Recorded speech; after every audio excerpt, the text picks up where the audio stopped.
What is going on, guys? This is Yes, I Read That, and today I am reviewing The Two Towers by J.R.R. Tolkien.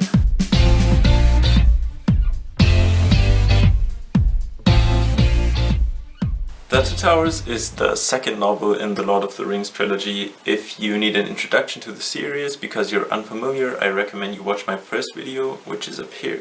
In this book, the companions are split and each do their own bidding against the darkness that is coming over their world. So instead of having one group with fellowship after it breaking up in the last book, we have two separate groups now. This is also reflected in the book because the book is actually split into two parts. One part of the first half of the fellowship battling against Saruman, and the second part is Sam and Frodo trying to get the ring and their burden to Mordor. And this book is covering their perils and their worries and their struggle to come out on top. And I really love this book. It's an amazing book and it is much better than the first book in my opinion, even though the first book was already very good. But I bet everything has been said about this trilogy, so I'll try to keep the review as short as possible, and I'll start with the recap of the story and then tell you what I thought about the book. Now, the story is actually very hard to recap because it is just so huge. There is just so much happening in this book, and I will try to keep to the main points that are occurring, but for real, there is a lot happening in this book and it's not even that big. So the first part is covering the companions who are fighting against Saruman and what he's plotting in Isengard, and the first thing that is happening is the fall of Boromir, where Boromir is killed by some orcs, and Merry and Pippin, the two hobbits, are both captured and are brought to Isengard, or at least the orcs try to bring them to Isengard. The next big thing happening in the first part is the return of Gandalf. Gandalf, who fell into the abyss in Moria back in the first book, and everybody assumed he was dead, but he came out on top in his battle with the Balrog, and now he's back in action. This is a huge reveal, obviously, and he is one of the main characters that actually drive the story. The next thing happening is them meeting the people of Rohan, meeting the King Theoden, meeting the riders, Eomer, meeting all of the Eorlingas, how they're called, the riders of Rohan, and then continuing to battle against the armies of Saruman in the Battle of Helm's Deep. And last but not least, they continue to travel to Isengard. After defeating the armies, they realize what happened to Isengard, and the last thing is the fall of Isengard. That is caused by the Ents, the shepherds of the trees in the Fangorn forest. And well, that's pretty much it for Saruman and Isengard. Now the second part focuses only on Frodo and Sam, and they are trying to get the ring to Mordor, to the cracks of Mount Doom, and they will try to destroy the ring. So the first part is them meeting Smeagol, or Gollum, however you want to call him, and actually taming him and convincing him that he should lead them to Mordor. And by the way, did you know that Smeagol is like the opposite of a vegan? Because he says in the book when Sam cooks a rabbit, Sam only tries to season the rabbit with some herbs, and then Smeagol says this: Smeagol doesn't like smelly leaves. He doesn't eat grasses or roots. No, precious.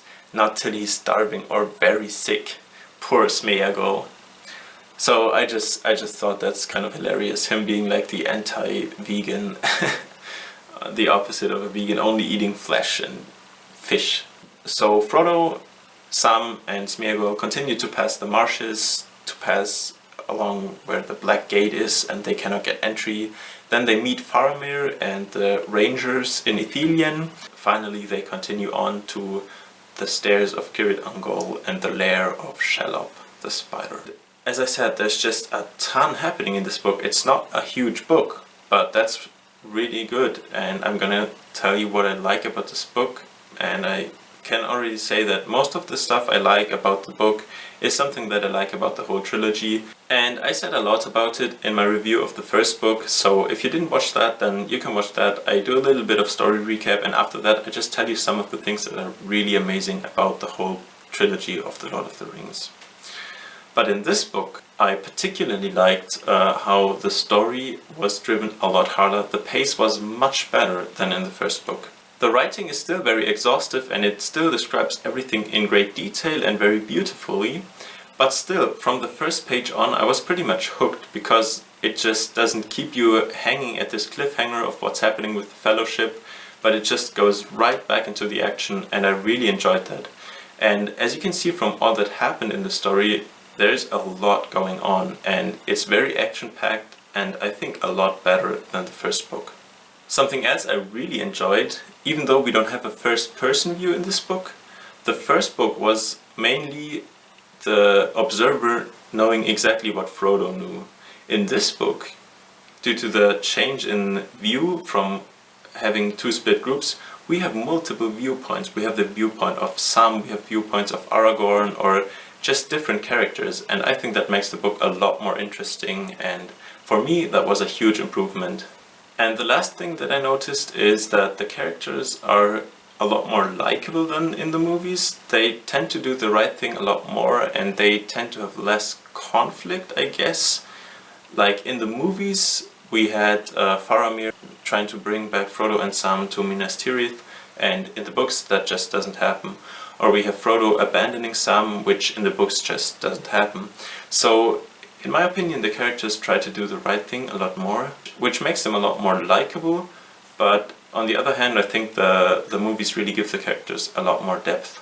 All in all, the writing has improved tremendously, the pace is a lot better, so my score for this book is a 9 out of 10, and I'm sure that the last book will be even better than this, when the story finally arrives at the conclusion. The one point it's lacking is, even though the descriptions were kind of exhaustive, some parts just lacked. The Battle of Helm's Deep just seemed very short and just seemed like lacking something.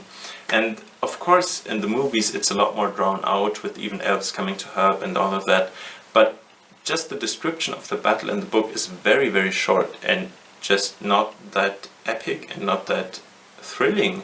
And I think that's a bit sad, but other than that, I think the book is very, very good, and I really like it, as I said. So I highly recommend you get it. If you haven't read this book yet, then link is below in the description. Just get the whole Lord of the Rings book set if you didn't have that yet. And I think you will really enjoy it if you like fantasy books. So that concludes my review to the second book. If you like this video, drop a like, subscribe to my channel for one review every week, and I'll see you in the next one. Till then, bye!